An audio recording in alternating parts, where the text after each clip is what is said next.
Hey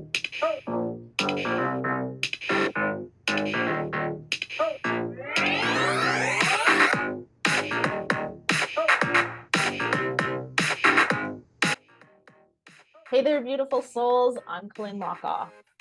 And I'm Meridee. And welcome to Spiritual Sisters with Sass, the podcast where two sisters with a passion for spirituality and a touch of sass come together to explore the exciting world of self-improvement.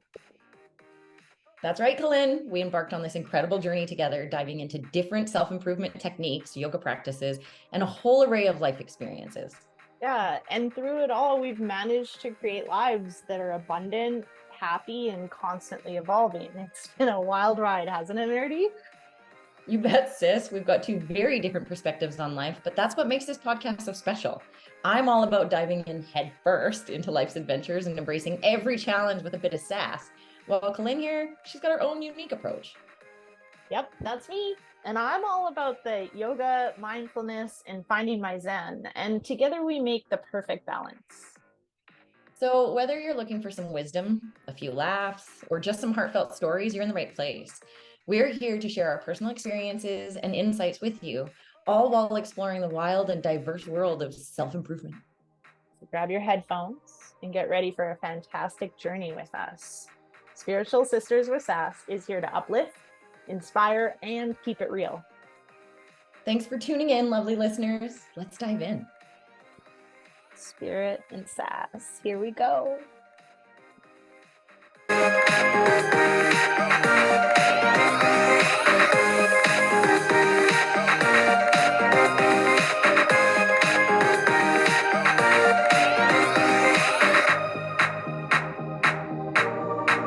Did you want to introduce today what we're doing? Yes. So welcome everyone to our podcast, Spiritual Sisters with Sass.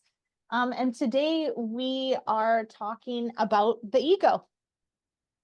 You know, it's so commonly referred to as like the ego is not your amigo.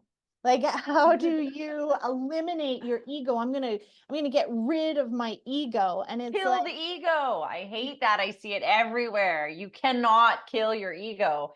And first, let's interrupt and start this by saying that this ego that we're referring to is not the arrogance ego that these people all refer to and that we were brought up listening to. The ego we're referring to is your inner child, your survival pattern that kept you alive all this time. And what Lynn would refer back to and suggest you guys listen to is our subconscious conscious podcast, because it comes back to the nervous system.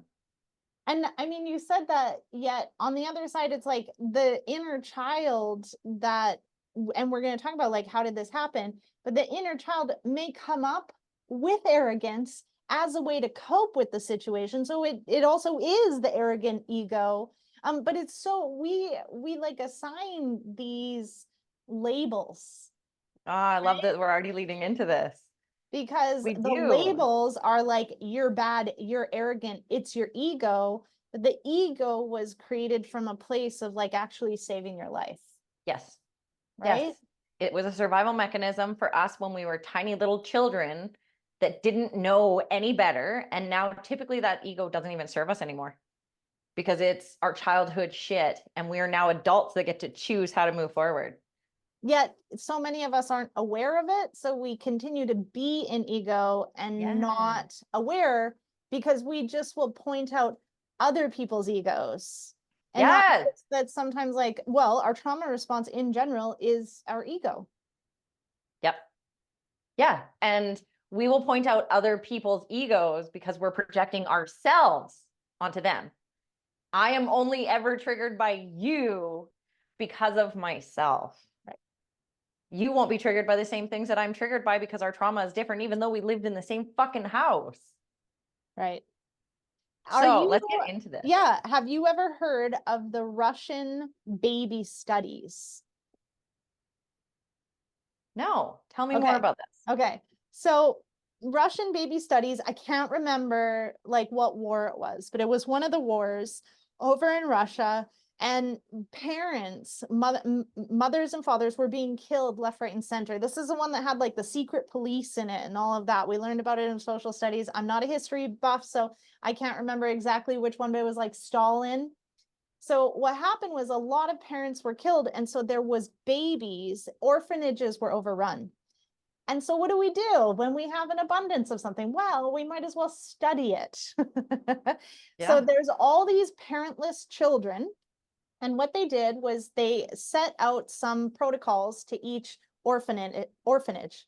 Like, okay, what you're going to do is you're going to feed this baby. You're going to change this baby, but you're not going to spend any extra time with this baby.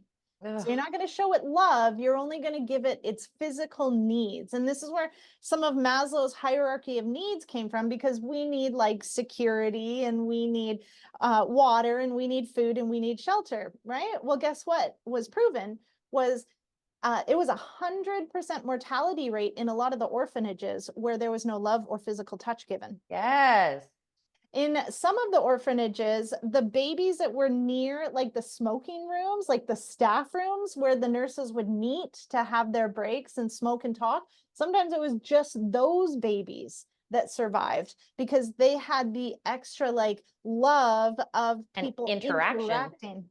Yeah. So right off the bat, one of the things we know nervous system wise is we need to eat, right? We need to have warmth. We need to drink. We need to have shelter. It comes with the warmth, and we need love. And the Yes. nervous system already knows this. So we start to learn patterns of how to get love from our parents. Mm-hmm. Yes. And then when we don't, we create a survival pattern around that. And that is what develops and what we're referring to today as our ego. Because now the love that you didn't receive is, and the core of every single person's trauma is enough because you didn't get enough love, or you didn't get exactly what you needed in the moment that you needed it. And each and every one of us needed something different in that moment.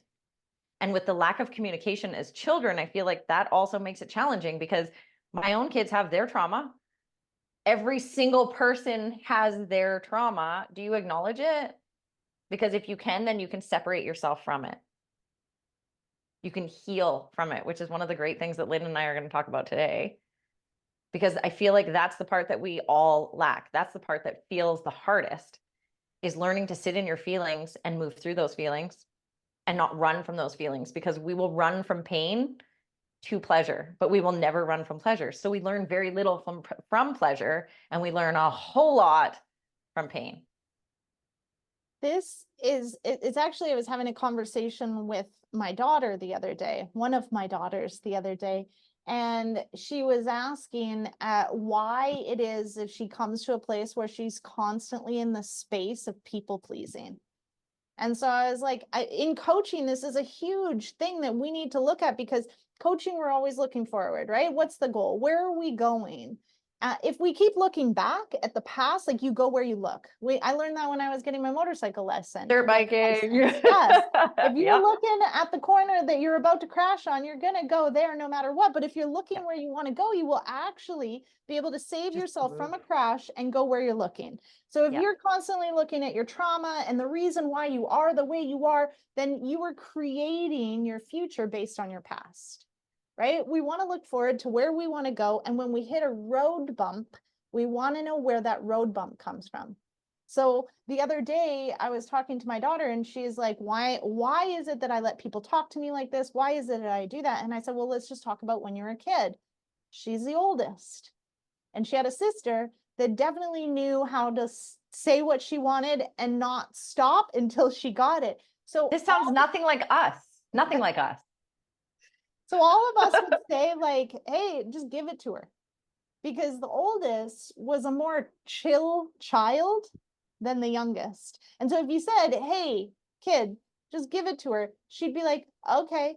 And she would give her her toy, literally. So what's easier? Just shutting up the screaming one, because the easy one doesn't start to scream when we're working through that. Yep. Yes. That doesn't feel anything at all like your shit at all, hey? Oh, look, I'm thumbs upping again. It is so amazing, this update, because it always hits at like, it's like there's nothing that the right time too, right? And we can't seem to make it happen, but it's supposed to. It's AI like that's already counseling us all. Yeah. It's like, you're on the right path, keep going. So Yeah, we so know that, that's like, okay, the interesting. way that this child learned to get more love was to appease everybody else, including the screaming child. Oh, look, everybody loves me, because everybody would be like, oh, good job. Oh, look how good she is. She always just like does What what a we good ask her big to. sister. Yeah. That, how many times have you said that to your own kids when you're dealing, what a good, I used to say to my son all the time, oh, what a good big brother. Thank you for doing that. Mind you, I'm not gonna, he's a people pleaser for his girlfriend, but I'm gonna say that there's not many other places that kid's a people pleaser. So I feel like he may have taken it also. And this is the other thing, is what we're talking about, is the fact that he took it in a different direction. It's the same as children who come from alcoholic parents. One kid can choose to be like, that's not me, I'm not doing that, and move in this direction. And the other kid's like, well, that's what I grew up with, so that's what I'm going to do. Right? My son was like, this doesn't work for me. I don't like pleasing everyone else. It doesn't feel good for me. I'm not doing it. Right. Not even not even me. My son literally would ignore me. He wouldn't hear the words that I was saying to him. He would just do what he felt right for him. And Well, I love that. let's look at that though, because if we think about that child, he would get more attention not doing the thing, right? Because remember, it's not like because that worked for him better, it's, well, whatever works It for him did, better, but right? yeah, So if he appeased all the time to the younger child, who is actually like the easier child, right? It wouldn't get him any extra attention. But in his case, if he always fought it, then he got a lot of attention.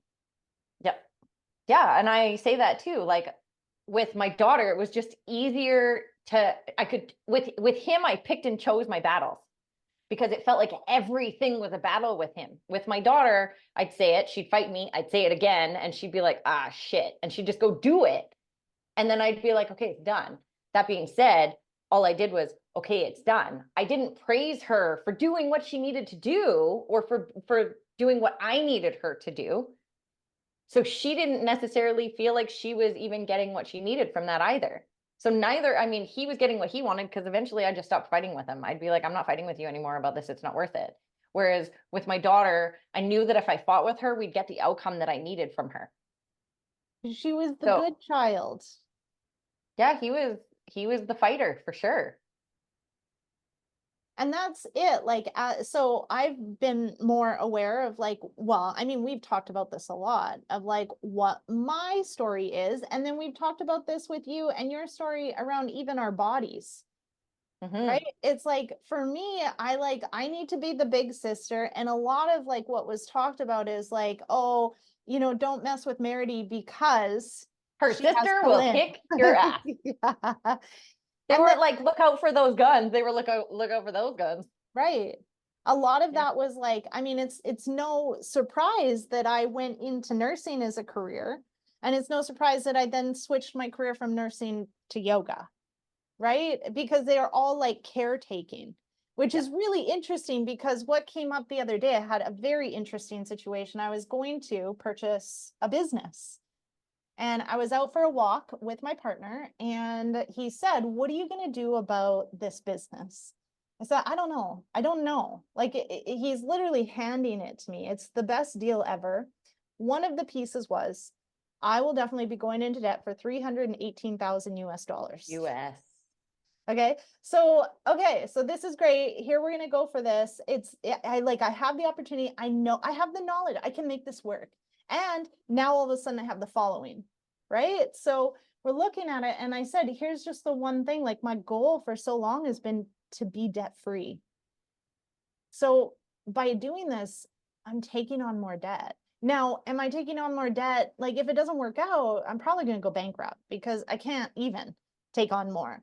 But in the other aspect of things, is this the thing that's going to get me out of debt? But like, when I really look at it, it's like, I want to get out of debt. So we're talking about that. And then it hits me because Rafa says, I've gotcha. And nobody's ever got me. Ever. I've never like allowed that. I've never received that. And so when I was talking, I was like, oh, this is a way for me to just keep doing. right? And I'm still receiving, but I don't have to like acknowledge it because what I am doing is more. And eventually I'll be here and then I can take care of everything because that's the way that I do it. Yet if I slow down right now, that means I have to accept support from my partner. And I have Yes. never, because that's not my tribe. Hi. Hi. Hello. Because that, and I'm curious, I've actually been thinking about this a lot, and how come we're both like that? Like we're the family is entrepreneurs. Every single one of us, the 5 people, we're all entrepreneurs. You and I want to say, are even more stubborn, because I'm not trying to go anywhere with this, except our brother isn't necessarily on the same page as us with accepting help from other people. That being said, we've never allowed people to take care of us, not financially, not emotionally. I've never been emotionally supported in a relationship.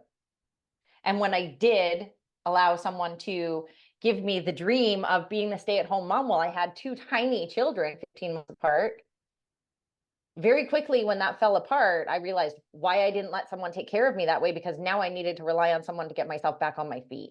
Right. Well, that means that we go back to childhood, right? We go back to how could we get the most amount of, now it's not love, but we interpret it as love. And that's where Yes. inner child really is like, let me save you. Yeah. We need love to live. Here's how you get love. So the example of your son, right? It's like attention is love. Okay. So I don't even know if, because I'll have to sit with this longer, but like, did I get more? Did I get the love from protecting my sister and my brother? I Is that think you did from us, not from where you wanted it from per se, but because we did, we were very grateful for you. We'd thank you for what you did for us, and we would appreciate you in that moment for saving our asses. Like, and that felt like a life or death situation. and in the other aspect of things, in order to get another person's attention, it was like all about my body. Is all about how I am sexually as a being and a woman. Right? Which was clearly Yeah. told to me, I will never be the perfect woman. I'm too big. I don't have a thigh gap. So then instead of the attention from the person that I wanted it from, who do I get it from? I get it from the Other males, because other that men. was how I kind of like in my yoga teacher training, I was like, oh, this is why I hate women. This is why I have more men friends than women friends. Literally the story I told my whole life. I Right? don't trust women because my mom was crazy. I don't trust women because I don't trust women because more men told me I was pretty when we were kids than women. There was women too, so don't get me wrong. But when you look at mom trauma of that, yeah, I'm going to trust men over women.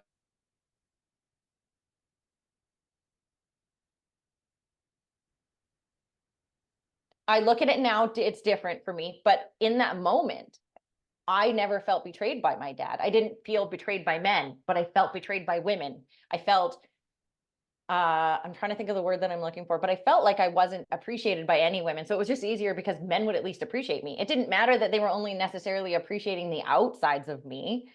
They appreciated me, and that was all that mattered. But again, you guys, this is the whole purpose of what we're talking about, is that was my inner child trying to be loved.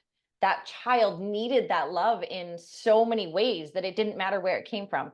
I actually needed that love from my own mother, and that would have fulfilled me. But instead, I got, you're conceited, you like yourself too much. Don't worry, when you're 40, you'll be fat and ugly. Those were the words I heard from my mom instead of, I love you. You're perfect the way you are. So if you're going to talk to your children, those are some of the words I would recommend that you use, especially when they're young, because they are perfect the way they are. And they're going through the perfect journey for them.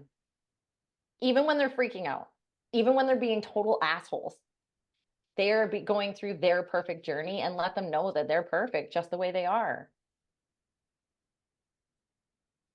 I even like go to the next piece of like not even like perfection, because that's a fucked up thing too, is like, oh well, I have to be perfect, because a lot of the people that I work with, that's their story. They had to get straight A's in order to get the praise. They had, like, they were always, you're the level-headed one, you're the smart one, you're this, you're that. So they always kind of like had to be at this level of straight A's and blah, blah, blah. Of other people's expectations. Yes. And then they would watch their, like, I'm just thinking of one client I have who would then watch their little brother being a total idiot. And that was okay. Because he got his attention from being a total idiot. Yeah. So the two people raised in the same family, creating the story of like, oh, okay, well, she gets all the love because she's smart. So that means like you can't have two smart people. So I'm going to be, the problem child because that's where I get my attention from, which we misinterpret as love. Mm-hmm. Same thing. Like if a man says I'm beautiful, then I'm worthy. Then I am enough. And yet it was never enough. And it never is, and it's never fulfilling the way that you want it to be or the way that you expect it's going to be because of what you've asked for. But again, that's how our parents misinterpret. I misinterpreted a lot of those things. So we're not faulting parents here, because the way that when we go back and have a conversation, even my daughter and I, when we go back and have a conversation about why I did something or the way that I reacted to something, and then I explain my reasoning behind it, she'll be like, oh my God, okay, so I understand why you did what you did now. However, in that moment, here's what I heard. So I also became the parent who almost over-explained everything, because for me, having them understand things, especially my daughter, if I could explain it to her and have her understand it, though she might be frustrated, she would walk away with an understanding of why I was saying no, or why I said what I said. So my kids had a rule in my house: come ask me and then walk away and leave me, because I need to think about why I should say no. If I don't have a reason to say no, the answer is going to be yes. My answer is going to be no if you sit there and bug me and bug me and bug me and bug me. Right? So for me and her, having her understand things changed it. And it changed the dynamic between the two of us, because then she could see why I was doing it, even if she didn't agree with it. And with my kids, there's each of them had one where they stepped completely out of line. And you can ask both of my kids this question: have I ever abused you or hurt you in ways that was ever inappropriate, in the sense that, like, did I spank you when when it wasn't brought on by your behaviors, et cetera, et cetera? And in those conversations, my kids will be like, no. And the one time, each of the kids, they each got it once. And it was funny because not funny, but it's the thing that happened once for each child, very similarly. My daughter, I can't remember what she was doing, and I was like, okay, enough, go to your room. And she shoulder checked me as she walked by me. And as she walked by me, I grabbed the back of her hoodie and I pulled her back and I pulled her over top of the counter, and I looked at her face and I was like, you will never do this again, et cetera, whatever it was. And then I let her go, and I let her go upstairs. That was her one time. And she never disrespected me in that way again. Whereas my son, it was pretty much the same. He was just going off, and I don't even remember what it was. And he got in my face, like right in my face, and he was almost my height. And I knew that he was going to tower over me. And I knew if I didn't get this under control right now, this kid was going to take it to another level in the future. And I grabbed him by the back of his hoodie and did the exact same thing and pulled him over it and told him that we're not doing this. Like, this is not how we respect each other. And this doesn't feel good for me either. And then afterwards, we had a conversation about it. And I said, like, it didn't feel good for me to do that. It was wrong for me to do that. But also, we need to have respect. And I'm your mother, and I'm doing all these things for you, and I need you to respect the things that I'm doing. And like I said, both of my kids will say there was never an inappropriate moment of abuse or physical anything that ever happened in our household, because when those moments came, they both felt like they wouldn't, especially now as adults, that they wouldn't have wanted to have been disrespected the way they were disrespecting me at the time either. That being said, there's trauma that's come from that stuff. I was also going to say, it's not just like physical that the trauma comes from. Like, look at where we were just talking about my daughter's trauma. That trauma of people pleasing, that behavior is a coping mechanism, and that is her ego. And the way, so I was telling Mary, I gotta tell people that the ego is a nervous system, because when we look at it as like a function in our bodies, what it is that we are children, and then we're taught to think a certain way. So if we're constantly saying like, okay, that one's crying, give her the thing, give her the thing, give her the thing, then we create a neural pathway that's just give her the thing. the way that the nervous system works is it's very, very efficient. So I don't need to spend a lot of time thinking about the same thing that I do over and over again. So it creates a fast track. Now that fast track, they're the fast fibers. So that's when I reach down and touch an element and I pull my hand away before I even feel it burning. That's a fast track. That saves my skin. It saves me. And I don't really need to be 100% present to it. So Where your subconscious has kicked into it. energy It's now a efficient habit. wise, I just do this thing. And so when someone displays a pattern like this, and that's whining and crying and putting up a fight, then I automatically know that the way I respond is this way, because this is what I was taught as a child. There's no physical abuse. There's no, I mean, maybe that is emotional abuse. I don't know what we're going to define as abuse, but like there was no ill intent in that moment. Yet the kid learned a coping mechanism that actually isn't 100% helpful in her life now, because she's a fucking people pleaser. Yep. And then to change that pattern and neural pathway that you have now done for longer than you haven't done. So she is 24 this year, and she has been doing this for 21 and a half years of that. And suddenly, like this kid, the second one came out screaming. So it felt like she immediately started. And for her now to spend until she's 50 years old to break the pattern of what she did for 21 and a half years. Like this comes back to like very similar to smoking, because you've created a pathway. You've created this unconscious habit of doing the exact same thing over and over again. And what that comes down to, again, is a habit loop. So something can visually or audibly trigger a desired outcome or a desire period, which then creates an action, which has a reward. So for your daughter, screaming meant now the trigger that I have and the desired outcome that I have is that I need this kid to stop screaming. So she would give up whatever she had to get the reward, which was the kid stopped screaming. Yes. And then mom would tell me what a good girl I was. Yes. And let's just look at the trauma created to the other child. Just shut her up. Just give her the toy, shut her up.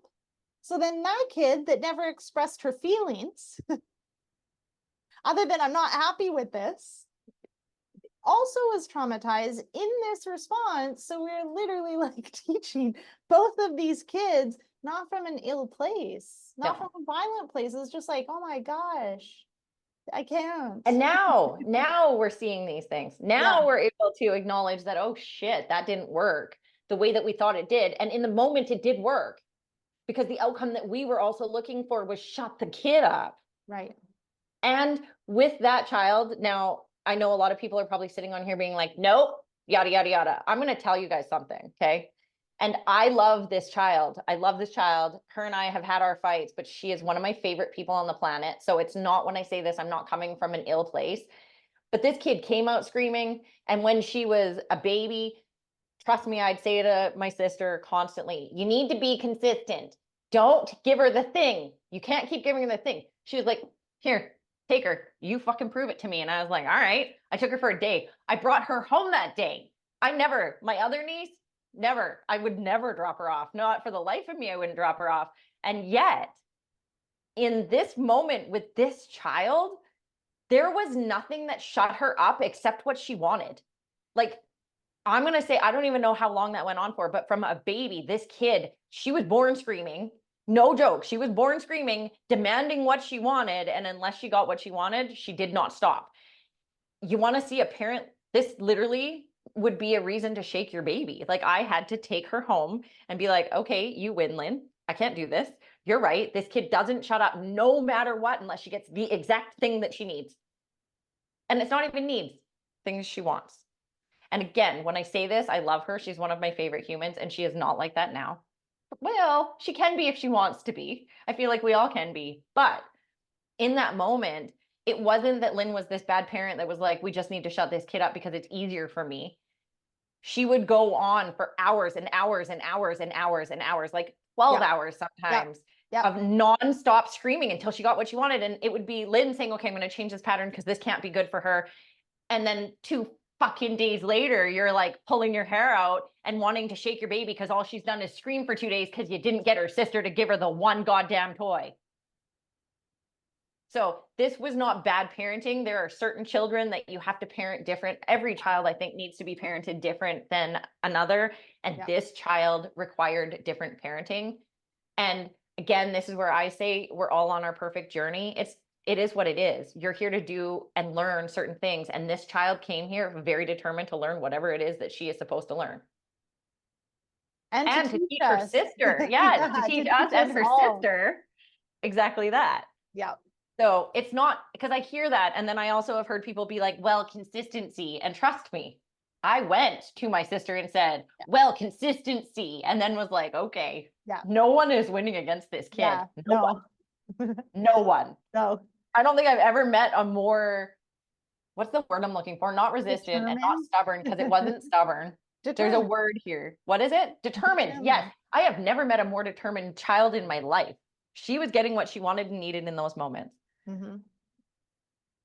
So that's the piece, is like, if we look at it like love is a need, and then we create coping mechanisms to get the love that we interpret as love that we need, then these become automatic pathways that we aren't even aware of, because by the time we become conscious thinking adults, so go back to the subconscious conscious mind, when we come to the realization that we are like conscious thinking adults, we aren't even aware of the fact that everything that we believe has been taught to us. Yes. Like nothing wasn't taught to us. Every single thing was taught to us. So we don't start to determine that. That's self-awareness. That's becoming like, oh, wait, like my religion, I didn't choose.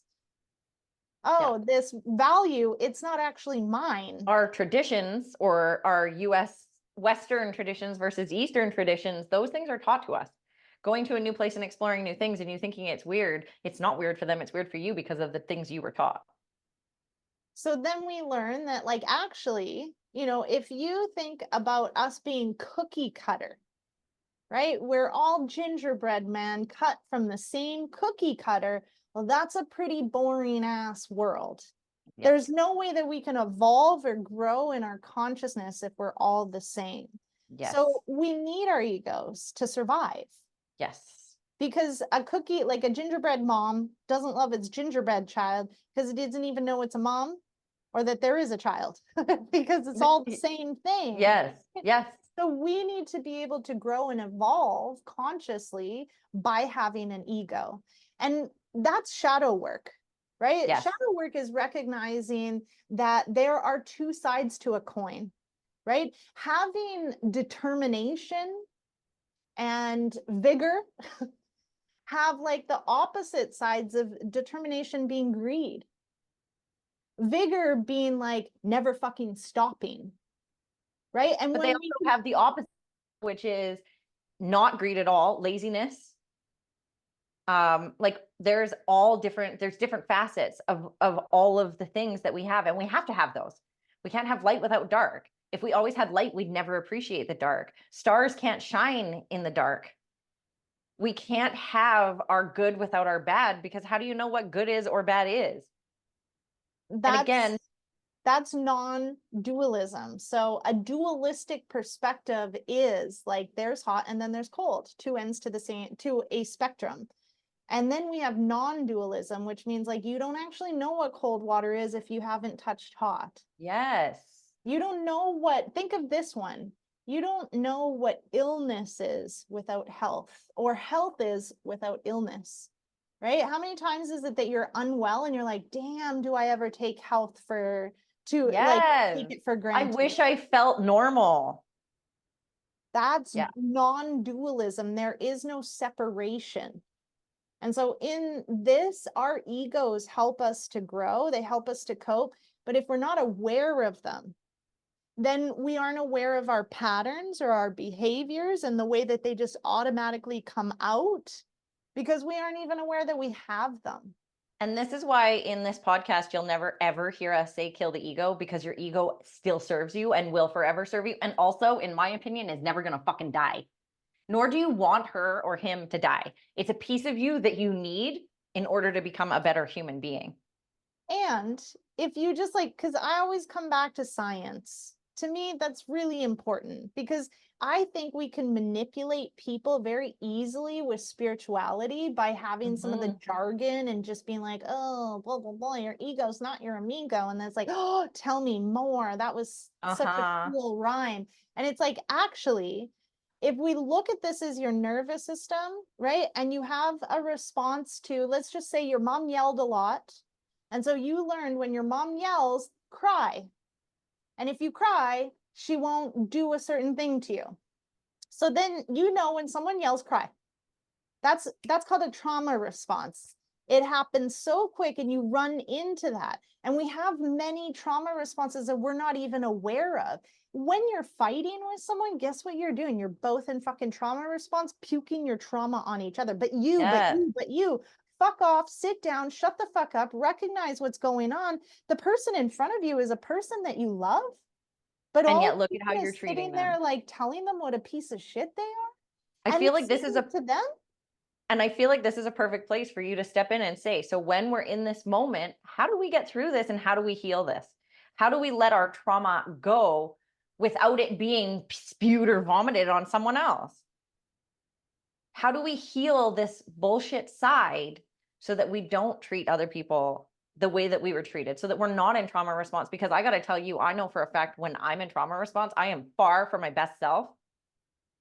Far from my best self. As my sister puts it, I dig my claws in.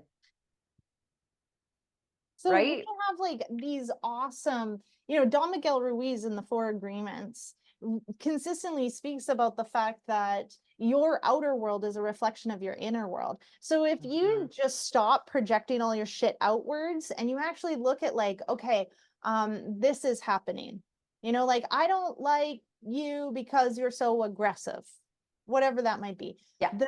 The response in that is like my aggression sees that person's aggression. And because I don't like that part of me, because I got that from somebody, I, instead of having to do my own work, can just blame you and you're a piece of shit. I can point fingers. I can point fingers. I can point fingers. And I feel like the hardest thing that we do in all of the work that we do with this personal growth thing is look at your fucking self. That's the hardest part. When you point 3 fingers pointing finger, back. 3 pointing back. So what is that? And like, why is it you're being upset? And so, I mean, we could even do a podcast on personal responsibility, because that's where I always go with it. Yeah. Is like, if I see that part in you, this is actually just the universe putting you in front of me so that I can see that I don't like that part. And why is it coming up right now? Because it's ready to be healed. Yeah. And I feel like too, with that one, with like the perfect example being aggressive, if somebody brings that up in a conversation with me, I don't get upset about it, but I immediately am aware of the conversation, because for me, one of my triggers is aggression. I do sometimes can come across as aggressive, which not my intention. However, it's something in me that I'm trying to change. I'm trying to be more assertive with love, because aggression is something I learned was one of the easiest ways to get what I needed and wanted. And I just considered myself a warrior. So when someone says aggression, why are you being so aggressive, or whatever that is, and I say a trigger, it's a trigger to make me look at myself.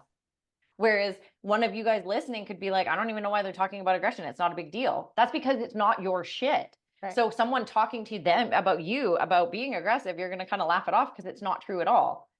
But it's because they're still seeing themselves in you. It's not about you. So when I'm seeing my shit in you, that's not even, you don't even have to be aggressive in order for me to feel like we need to talk about the aggression. And that's the part. So how do you heal your inner child so that you're constantly not in that space? Well, there's many different ways. And one of the ways that I work with some of my clients is like in that moment, a lot of people will intellectualize. Okay, I'm being aggressive because of this thing, and that's actually not even like that's not even helpful, right? Yep. It's like, well, actually stop right now, because what I need you to do is like, how old are you? Why, like, when's the last time you had this feeling in your body? And then, or the as far back as you can go when you first felt this in your body, and a memory will come up. And they'll And tell them anyway. oftentimes too, I'm going to interrupt you with that one, because oftentimes when we ask people, I know from my clients, when I ask them, when was the first time you remember feeling this feeling? 90% of the time people are like, when I was in high school. No, when you were in high school or after, say, 9 to 12 years old, when your own consciousness starts to develop, you're going to start to remember when you could acknowledge and articulate the feeling. Prior to that, it happened. It happened in your childhood. Before you could articulate how it felt, before you could even contemplate how it felt, before you could think about how it felt, before you knew what words to use to describe how it felt. It has happened to you at the beginning of your life. And then when you hit high school, your teenage years, now I can explain to you what I'm feeling. So that's going to be one of the memories. But we typically want you to go further back than that. We want you to go way further back than that and figure out, when did your primary caregivers make you feel the way you're feeling right now? So I heard a couple words, make you. I know. They didn't Every make time you I say it, I'm anything. like, I know she's going to correct me Yeah, on this yeah. one. You felt that way. And yes, I agree. The way that the nervous system works is that, like, okay, you're a child, let's just say you're 3, right? And you find out that if you whine, that you get hit or screamed at. So you can Or either what you learn want. so you can either learn, like, okay, if I whine, I get more attention, I see that as love. Or if I whine, I better not whine because I don't get the attention that I want. That's not love. Whatever. Or if I whine, I get my love, which is what I want, right? That's the story. So that thing happens and you learn a behavior. That behavior that happens. Now that's the implantation of the story, right? Back to unconscious, subconscious, conscious mind. So I am whatever. I'm whatever the story is around there. If I I'm need to, whiny, this is the outcome. yeah, I need And to then cry as to an get what I adult, want. if I'm whiny, I'm going to get what I want. And that's why you'll have certain adults that are whiny as well. Well, that initial happens and now the story's created. So from this moment on, you have a reaction that you actually hold back. And that reaction is energy in motion and it's not able to move. So it's in the body. So then what happens is the next time you have a situation, which is going to be the same one, but maybe a different circumstance, you not only have an emotional reaction to what's happening in front of you, you have the reaction to what happened last time too, because it's pent up. So now what we do is, it's like, if you look back at what your fucking trauma is, it's the same throughout your whole life. Yep. It's the same fucking story. It's just different people that are fucking playing it out. Yes. Right? I'm And not that's how you know lovable. it's your So own I shit. just keep going with unlovable people that aren't going to love me. Yes. People that choose them over me, people that choose other people over me. Because that's the story. I'm unlovable, right? I already caught it when I was a kid. I'm not lovable. My mom doesn't love me. Now, here I am, 44 years old, and well, coming to a place of like, maybe. But until then, never saw that. And so there's 44 years, or if we say 3 to 44, there's 41 years of proof that I'm not fucking lovable. Yep. And so if I just come at it like, well, I mean, that's bullshit. So I'm 3 and a little baby comes up to you and says, I'm not lovable. And you're like, well, that's bullshit. Is that actually how you deal with your inner child? Like, no, you need to imagine yourself as a fucking 3-year-old. And she doesn't need to hear, well, that's bullshit, or get over it, or grow the fuck up. She's fucking 3. She needs to hear, oh my God, baby, you are more than lovable. You are just. And it's about like taking the minute to get quiet, take a few breaths, imagine that child. Even if you're putting this off for a couple hours, go back to that feeling. Imagine that child. And if that was your child and she could communicate with you, what would you say to her? Because we did this on one of our other podcasts as well, where Lynn helped me go in and tell my 3-year-old, which was really interesting. We did talk about that because I don't usually remember that far back. And yet I very clearly remembered my mom basically being like, don't feed her ego. She's not that great, which led to my, well, who the fuck are you to be pretty? Who the fuck are you to be happy? Who the fuck are you to be successful? Well, then we go in and I talk to her, and it's actually really helpful also if you have someone to talk about these things with, because I said what I felt I needed, but then Lynn added to that and was like, I would tell that little girl, own that shit. Be that girl, be awesome. You are all those things. And that little girl literally did like her little strut, Yeah, Ian, watch me. And she walked away in my head. And I was like, oh, like I got goosebumps again right now because of it. Because it literally, that little girl then was able to feel that moment. And that little girl was able to be like, okay, now the hard part about healing in these ways is that that was one of the first times that this happened. And how many hundreds of times did it happen per year over the last 41 for you and 42 for me, 40 for me? Like, how many times did we see this little person experience all this trauma that was the same trauma repeating and feeding into the subconscious? Right? And so every time it comes up is another opportunity for you to go and look at those things and say, well, which time was this? Because maybe it is the same. Maybe it's the same exact moment that you didn't get through. But maybe it is that same, maybe it's a new moment that happened months later. Maybe it happened years later. Different times are going to bring up different moments of the same trauma. It's the same like when we were walking the other day, and it was like a recognition of like, I actually have to receive here, because that I can't receive because I'm not lovable. This is why I pay for everything. This is why I've been so successful. This is like literally because I just want to be loved. And I think that like financially or smart wise, because those were ways that people have expressed their love. Acknowledged. I wouldn't even say expressed, because even that, when Lynn and I have genius IQs. And when we did school, I know we've talked about this in the podcast, that I would come in at 85% and get, B pluses, A minuses. And when they bitch at me about it and I put effort in, I would still get bitched at for it not being well enough. Even if it was an A plus, it would say that I needed improvement in that I talked too much in classroom. Well, they still had something to bitch about. So I thought, you know what, I'm just not going to put any effort in. And this actually surfaced for me, really interesting enough, with my coach recently, because we had our podcast, we talked about that. And then my coach came in and was like, okay, so we're going to change up your program and I need you to commit to Fridays. And I was like, I don't work Fridays. And he's like, I'm not talking about work. I'm talking about gym and what our goals need to be, because of the way I need to space out this for your ultimate recovery. I need you to commit to being here on Fridays. And I went from talking to him like this to crossing my legs and sitting like this, talking to him. And he's like, okay, can we just talk about that for a second? And I was like, what are we talking about? And he's like, can we talk about the way you're sitting? Can you put your feet on the floor? Can you ground for a minute and talk to me, Meridee? What's going on here? And it took me a minute because I was completely unconscious that I was even doing it. I just literally felt yet another person coming at me, telling me I wasn't doing enough.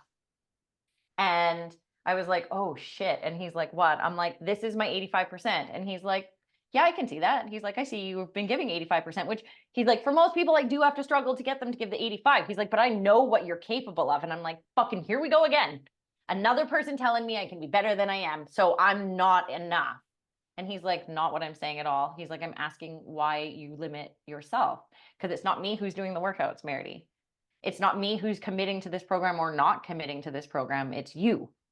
So what's going on inside you that you're literally looking at me with so much distaste in your face? And I was like, shit. And then it was like, I even said to him, I was like, I have a lot of thinking I need to do about what this is. So I'm not committing to anything yet, because I really hate letting people down in that sense as well. So I'm not committing to anything at the moment. And that's my people pleasing, where I need to go home and I need to process some of what we're talking about right now, because what it's bringing up for me is that I'm showing up everywhere in my life at 85% because it's just good enough, which then goes into what you're talking about with the, well, I could be more successful if. So then I go home and I start analyzing like what he said to me. And if I gave 95%, what would that look like? Well, if I can give 95% at the gym, why wouldn't I give 95% in my business? How could I give 95% in my business? And now I'm in this self spiral of beating myself up for not doing good enough, because I am not enough. And then I talked to him and he's like, that was not my intention at all. And I was like, oh, I'm fully aware. I was like, I actually wanted to thank you for surfacing some of this shit for me,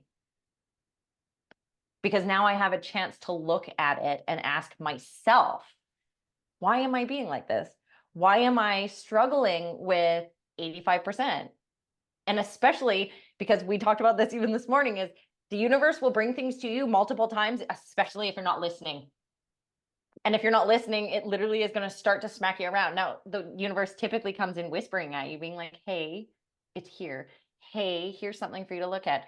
Hey, here's something for you to, yo, bitch, listen up. There's something for you to look at here. And then it smacks you in the head. And that was my moment of being smacked in the head, because I heard what we said in our podcast. I heard myself say those things, but it didn't do anything. Now I'm giving 95% at the gym, and I'm giving 95% to my clients. I'm taking on more coaching clients. I'm working with more of my addicts. Like, I'm giving more. And the crazy part about it is the person who's getting more is me. So this has been like, it's so interesting the way that these things can surface, and it all comes from I'm not enough. Mm-hmm. I think that's perfect. I do too. I hope you guys all learned something from these things and us like exposing all of our shit. We're not puking our trauma onto you. We're trying to share our trauma and show you how we move through these things. Yeah. Because this is how we heal. And oftentimes, like, when there's something for one of us to heal, we immediately call the other one, whether it's for coaching, whether it's I just need you to listen, whether it's not even, because sometimes, most of the time I'm working on this, but most of the time I don't ask for permission. I just immediately start. But it's beautiful because it's making my sister force. I didn't call you to ask for coaching. I called you because I needed somebody to listen to. Oh, okay, I'm going to shut up. Which, just so you know, talking to our family friend that we've had forever, that's friends with all of us, he called me the other day, and he was having, like, I want to say not an argument, but like a tiff with my son. And when he called me, I was like, he started, and I said, okay, can I stop you for a second? And he's like, yeah. And I was like, can I ask what you need from me in this moment? Because I don't know if you need me to coach you around adjusting your feelings. I don't know if you need me to be my son's mom. I don't know if you need me to be your friend, or if you just need me to listen to you go off. And he said, I just want to vent for a minute. And I was like, done. So I sat there, I shut up, and I just let him go. And then he'd be like, are you still there? And I was like, I am, and I am listening. And then he was like, okay. And then he'd like spew. And then he'd be like, are you still, did I lose you? And I was like, nope, I'm still here. Is there anything I can do to support you in this moment? Well, I just know that, yeah, I know, I'm changing, I'm evolving, guys. But it was like, it makes me feel good. Now I feel like that's a podcast we should also talk about one of these days, is love, how selfish it is, how selfish we are, even in our ways of trying to help other people. Because when I help other people, I'm not going to lie, it makes me feel amazing. When someone comes to me and says, you helped me change my life, that shit is like next level. And as I'm evolving, I'm seeing that in those moments of even just being there to support somebody, it still makes me feel good, even not providing them the information I may have. Right. So I feel like that may be one of the podcasts that we talk about soon too, guys. But is there anything else you want to add to this, Lynn? No, I think it's great. I appreciate everyone, and yes, for sure. I love you, and thank you guys. Bye.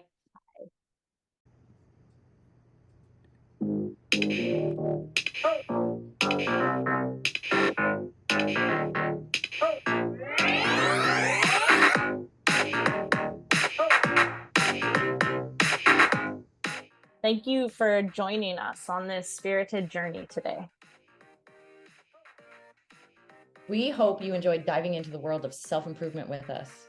Two sisters who found their own unique paths. Remember, life is a tapestry of experiences, and it's how we embrace them that makes all the difference. So whether you're on your yoga mat, exploring mindfulness, or simply navigating life's twists and turns, always keep that spirit and sass alive. We are Colin and Meridee Lockoff, and we're here to remind you that happiness and abundance are within reach. Stay connected with us on social media and keep those questions and stories coming. We love hearing from you. Until next time, beautiful souls, keep doing the work, keep sharing your experiences, and keep living a life that's authentically you. And never forget to add a little extra sass to your day. Spirit and sass, always.